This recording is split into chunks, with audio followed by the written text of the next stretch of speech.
2026 সালের এক সন্ধ্যায় সদরঘাট লঞ্চ টার্মিনাল। বড় বড় লঞ্চ দাঁড়িয়ে আছে যাত্রার্থে। একটু পরেই লঞ্চে উঠে যাব, বাড়ি ফিরতে আর দেরি নেই। মিরাজ তার ছেলে সোহেল ও গর্ভবতী ছেলের বউ রুবাকে নিয়ে গ্রাম থেকে ঢাকায় ফিরছিলেন। আব্বা, হ্যাঁ মা, শিগগিরই লঞ্চে উঠব। ছোট নৌকাটা বড় লঞ্চের পাশে গিয়ে লাগলো।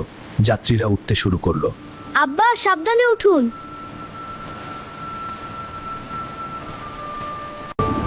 পিছন থেকে আরেকটা বড় লঞ্চ দ্রুত এগিয়ে আসছিল।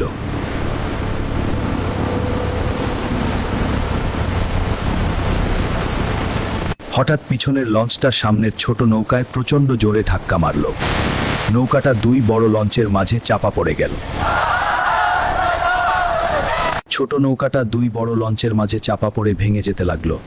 যাত্রীরা পানিতে পড়ে যাচ্ছিল।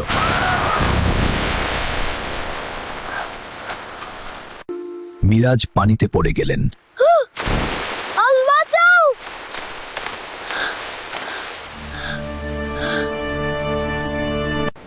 সোহেল তার গর্ভবতী স্ত্রী রুবাকে বাঁচানোর চেষ্টা করছিল।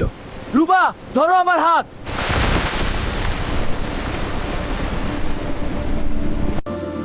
রুবা দুই লঞ্চের চাপে পানিতে পড়ে গেল।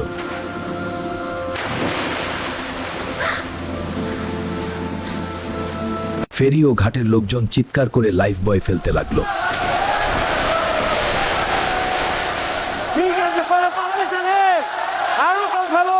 উদ্ধারকারী নৌকাগুলো দ্রুত ছুটে এলো। আমরা আসছি, রাশিদ। প্রত্যেক জীবনই মূল্যবান। যারা উদ্ধার করে তারা আল্লাহর কাছে পুরস্কৃত হবে। সোহেলের লাশ উদ্ধার করা হলো।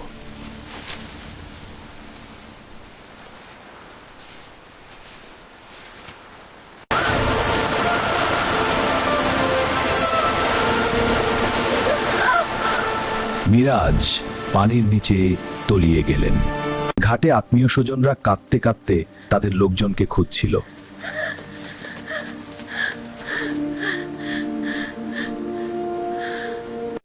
আল্লাহ, আমরা সকলে দোয়া করছি। সবাই আল্লাহর কাছে দোয়া করছিল, নিখোঁজদের ফিরিয়ে দাও হে আল্লাহ। আর প্রয়াতদের আত্মার শান্তি দাও। 24 ঘন্টা পর মিরাজের লাশ উদ্ধার করা হলো।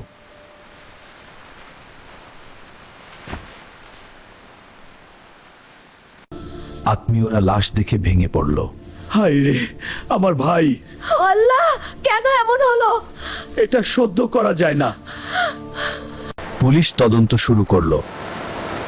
দুই লঞ্চের রুট পারমিট বাতিল করা হলো।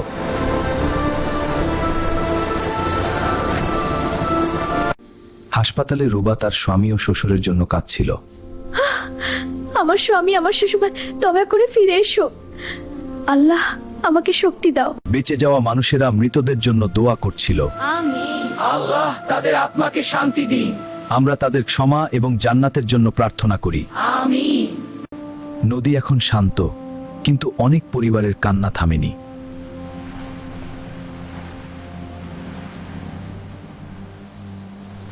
দুই লঞ্চের 5 জন কর্মীকে গ্রেফতার করা হলো। তোমরা সবাই গ্রেফতার। আমরা কিছু করিনি।